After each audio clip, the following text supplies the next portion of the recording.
First call up for Michael Chertoff, St. Petersburg, Florida. William, Independent Line. Hi. Hello. Good morning, gentlemen. Morning. You mentioned the September 10th, 2001 mindset. That made me nervous, so I think it should be September 9th.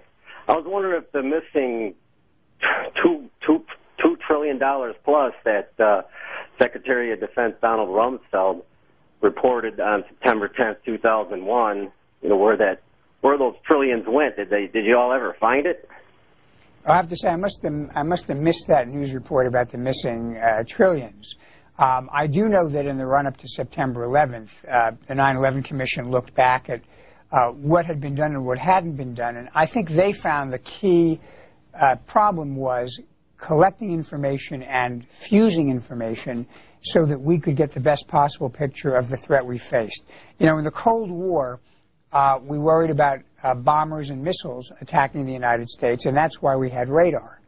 In the war involving terrorists, we don't have radar that's going to detect bombs and missiles that are going to prevent attacks. What we have is intelligence, and the ability to gather and analyze and integrate all that intelligence is the principal way in which we protect ourselves.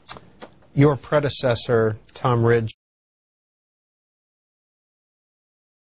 And now Mark in Gwen, Michigan. You got your volume down, I know, and you can go ahead with your question for Secretary Chertoff. Yes, hello, Mr. Chertoff. Hello, Mark. I wanted to let you know that I called the Department of Homeland Security and was trying to give them information. They connected me with the FBI, and as soon as I mentioned the wealthy elite, they cut me off. I called back the Department of Homeland Security and asked them, I'm trying to get the Department of Homeland Security some very important information. They connected me back to the FBI. Mark, what is that important information? What is that important information? That important information is called the wealthy elite. We have overwhelming evidence to prove that these people have taken control of the United States federal government. They are the ones that attacked us on 9/11. So, Mr. Chertoff, if that man has information he wants to share, where would you recommend he send it? Well, I think they did the right thing. They sent him to the FBI. If someone wants to allege a crime or a threat, usually the FBI is the first respondent, and they have to evaluate whether they think there's any actual evidence to proceed. But normally the FBI is very responsive if there's a serious, credible piece of information. What's your general viewpoint about people who think the federal government was involved in 9/11? I think that's in the same category as Holocaust denial and those people who still aren't convinced that President Obama was born in Hawaii. It's kind of a out there conspiracy theory which does not warrant a lot of attention. Mandy in New Orleans, you're on with Michael Chertoff. Please go ahead. Yes, thank you. Would you please allow me a follow-up, because I know predictably what this man will answer to my questions. Mr. Chertoff, please do not feign ignorance on this, because if I can find this out, certainly you know it. Recently, 6 of the 10 9/11 commissioners have stated publicly that the 9/11 Commission was hogwashed, that it was set up to fail, and it was a whitewash. Recently, Bethlehem Publications, 9 scientists that were given debris from the World Trade Centers have found evidence of nanothermite, a high-grade military explosive. Okay, Mandy, thank you. We're going to leave it there because we know where you're going. Mr. Chertoff, you've addressed that question. Yeah, I mean, again, this crops up from time to time, and it has been looked at thoroughly by everybody. Frankly, you have people who witnessed the planes going into the buildings. I mean, it's I have to say, it's like Holocaust denial and the people who believe the president was not born in Hawaii. It's just a myth. Orlando, Florida. Nelson, Democrat. Hi. Whoop. Nelson is gone, it appears, and we will move on to Hayesville, Georgia. Clyde, Independent. Yes. Good morning. Good morning, Peter. Mr. Chertoff. Morning. Excuse me. I have 33 years in the military, 5 years working for the Department of Defense, and to this day I still seek the cover-up on 9/11.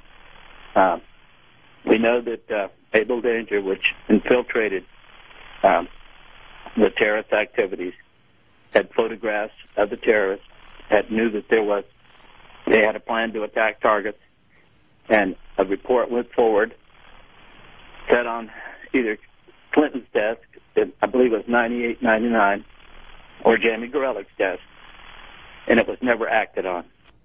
You write in your book about you call this a generational challenge. Unquestionably, the threats we face constitute a generational challenge to our nation. What do you mean by that?